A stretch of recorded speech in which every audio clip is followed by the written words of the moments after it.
أعوذ بالله من الشيطان الرجيم.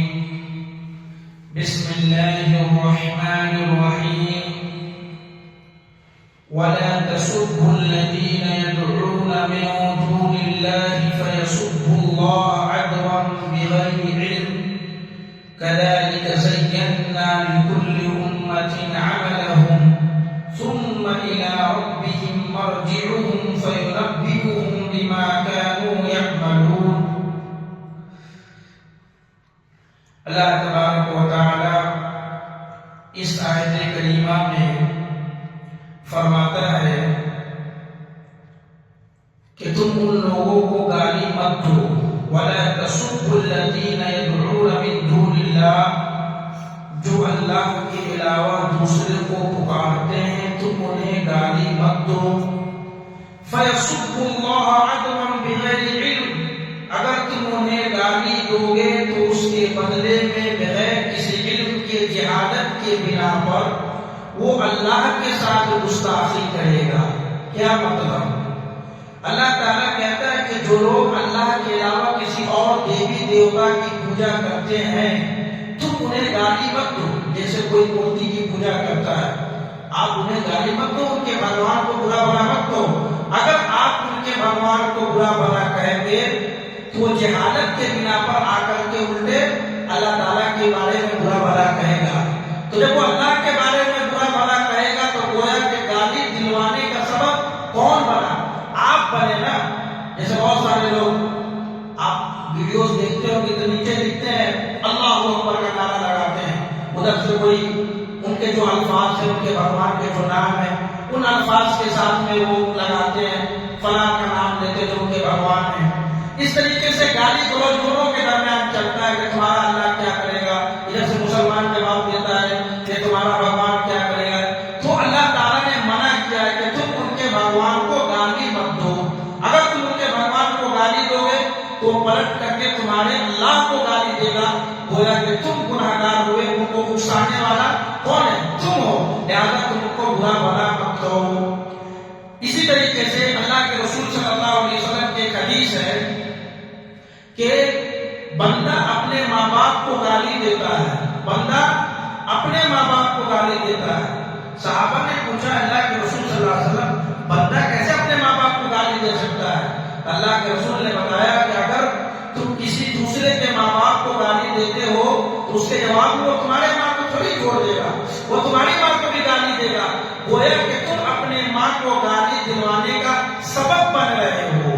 تو لہٰذا دوسرے کو گالی دو گے وہ بھی تمہیں گالی دے گا، تو تم اپنے ماں کو گالی خود دلوا رہے ہو. تو اللہ تعالیٰ نے اس سے منع کیا اور رسول نے بھی اس سے منع کیا. اللہ تعالیٰ فرماتا ہے کہ كَذَلِكَ زَيَّنَّا لِكُلِّ أُمَّةٍ عَمَلَهُمْ، اسی طریقے سے اللہ تعالیٰ نے ہر امت کے عمل کو خوشنما بنا دیا ہے، ان کے لیے خوبصورت بنا دیا ہے. کوئی مسلمان ہے تو ان کے لیے اس کا عمل مبارک ہے، ان کے لیے وہ خوبصورت ہے. وہ مسلمان نہیں، غیر مسلم نہیں ہو سکتا جس کے دل میں ایمان ہے. اسی طریقے سے کوئی ہندو ہے، وہ بھی اپنے مذہب پہ عمل کر رہا ہے تو اس کی مذہب کی جو خوبصورتی ہے وہ خود بیان کرتا ہے لوگوں کے سامنے میں. تو اللہ تعالیٰ ان کے عملوں کو ان کے نزدیک خوبصورت بنا دیا ہے. اسی لیے ہندو بھی کہتا ہے کہ میں اس دھرتی کے اوپر سب سے سچا آدمی ہوں، میں سب سے سچا مذہب کو ماننے والا ہوں. مسلمان تو مانتے ہیں کہ ہم سچے مذہب والے اور یہی حق مذہب ہے جو فطرت کی آواز ہے. کیونکہ ہر انسان جب پیدا ہوتا ہے تو فطرت اسلام پر پیدا ہوتا ہے. ماں باپ چاہے تو اسے یہودی بنا دے، ماں باپ چاہے تو اسے نصرانی بنا دے. اللہ کے نبی صلی اللہ علیہ وسلم کے حدیث ہے. غیر مسلم کا کہنا کیا ہوتا ہے؟ جو بھی بچہ پیدا ہوتا ہے وہ ہندو پیدا ہوتا ہے. کیوں؟ ان کے نزدیک ہمارے نزدیک فرق کیا ہے؟ وہ یہ سوچتے ہیں کہ مسلمان جو ختنہ کراتا ہے تب جا کر کے مسلمان ہوتا ہے. حالانکہ ختنہ بھی ایک سنت، اگر کوئی ختنہ نہ کرائے تو کیا وہ مسلمان نہیں رہتا؟ وہ بھی مسلمان رہے گا. یہ ان کی سوچ ہے، انہیں اسلام کے بارے میں پتا نہیں. جبکہ اسلام یہ کہتا ہے کہ ہر بچہ چاہے کہیں بھی پیدا لے، دنیا کے کسی بھی کونے میں پیدا لے، کسی بھی مذہب والے کے گھرانے میں پیدا لے، لیکن بچہ اسلام پر پیدا ہوتا ہے. اللہ کے رسول نے فرمایا كُلُّ مَوْلُودٍ يُولَدُ، ہر بچہ فطرت اسلام پر پیدا ہوتا ہے.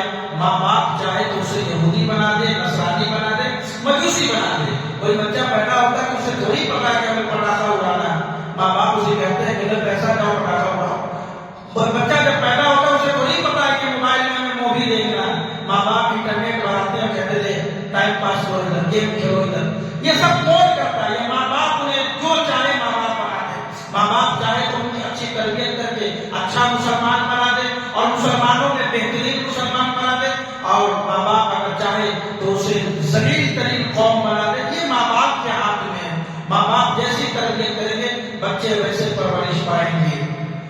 ثم الى ربهم مرجعهم فينبئهم بما كانوا يعملون.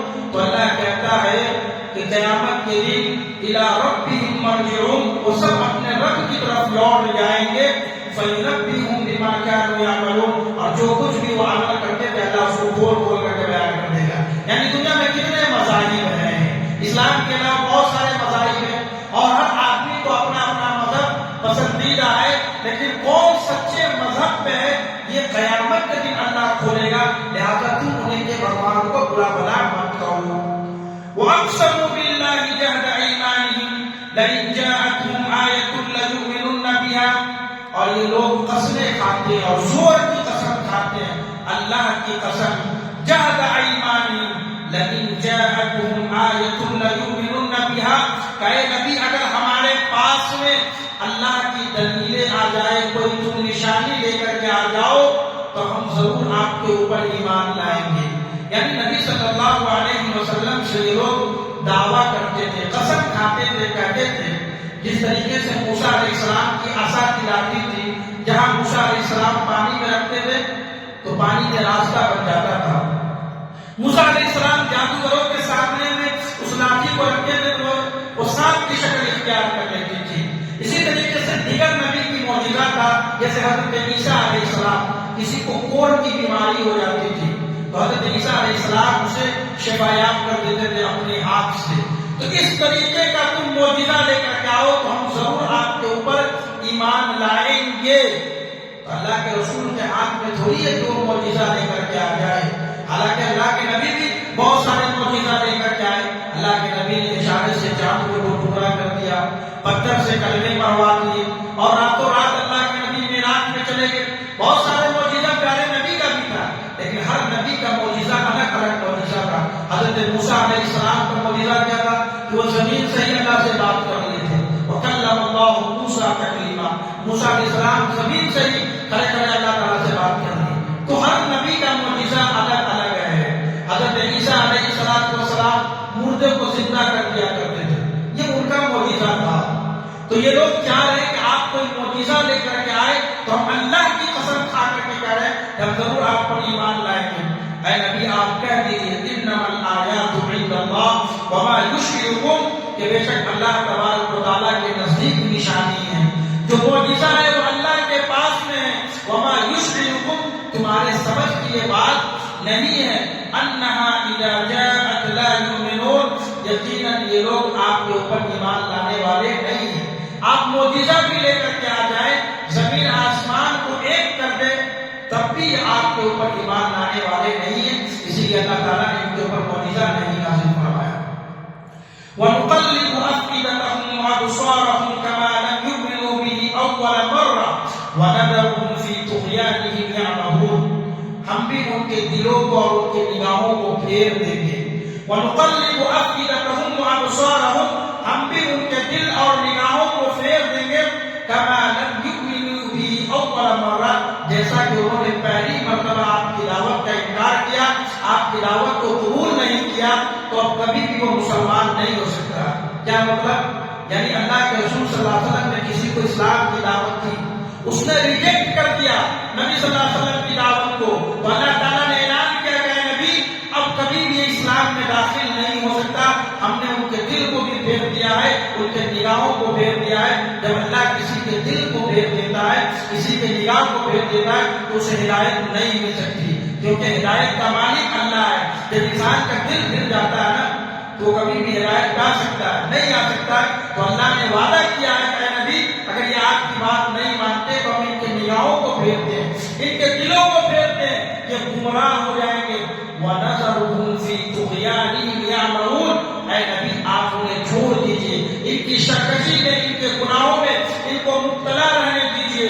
یہ حیران کر دیے جائیں گے، یہ پریشان کر دیے جائیں گے قیامت کے دن. یعنی یہ نبی صلی اللہ علیہ وسلم پر ایمان نہ لاتے تھے، اس وجہ سے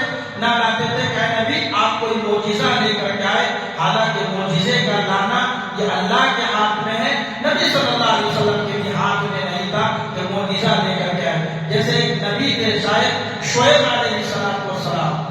شعیب علیہ السلام کی قوم کے لوگوں نے کہا کہ آپ پہاڑ سے اونٹنی کو نکال دیں تو ہم آپ پہ ایمان لے کر کے آئیں گے. حضرت شعیب علیہ السلام کی طرف اللہ نے معجزہ کیا اور اس نے پہاڑ سے اونٹنی کو نکال دیا، لیکن پھر بھی یہ لوگ ایمان نہیں لائے. اس لیے نبی صلی اللہ علیہ وسلم سے بھی کہا گیا کہ آپ ساری زمین اور سارے آسمان کو ان کے سامنے قدموں میں لا کر کے رکھ دیں، تب بھی یہ لوگ آپ کے اوپر ایمان لانے والے نہیں ہیں، کیونکہ اللہ تعالیٰ نے ان کے دلوں کو پھیر دیا ہے، ان کے نگاہوں کو پھیر دیا ہے، اور ان کو اللہ تعالیٰ نے جہنم کا سرٹیفکیٹ دے دیا ہے کہ ہمیں جہنم میں رہیں گے. اللہ تعالیٰ سے دعا ہے کہ رب العالمین ہم سب کو ان قریبی باتوں پر عمل کرنے کی توفیق عطا فرمائے.